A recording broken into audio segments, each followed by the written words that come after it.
something a wow factor ke, aha moment ke, maybe you can just type in the chat before you go, and kami sangat menghargai lah, very appreciative of your. It's a good way for you also, sebab apa, bila kita write, kita boleh in a way formulate ataupun capture what we heard lah. Kalau tak, nanti kita pun apa yang belajar tadi terlepas pandang.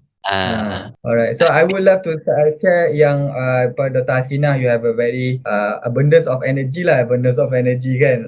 We are so honored to have you here. Dan thank you. Ramai juga yang datang pada ni on air. Ada yang tanya kenapa tak buat webinar kat Zoom.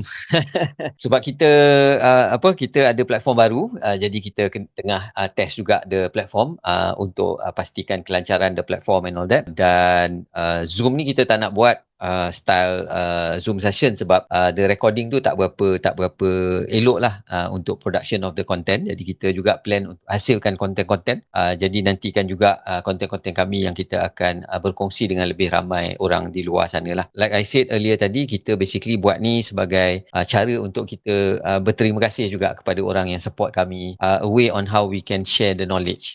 Kita mungkin tak mampu nak cater for everyone, tapi sekurang-kurangnya kita boleh share some of the ideas, some of the information that we are doing lah with our partners.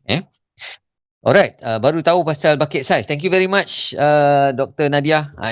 I'm assuming all of you are doctors because tak ada orang yang letak doctors, tapi I'm assuming all of you are doctors lah, or clinic owners kan.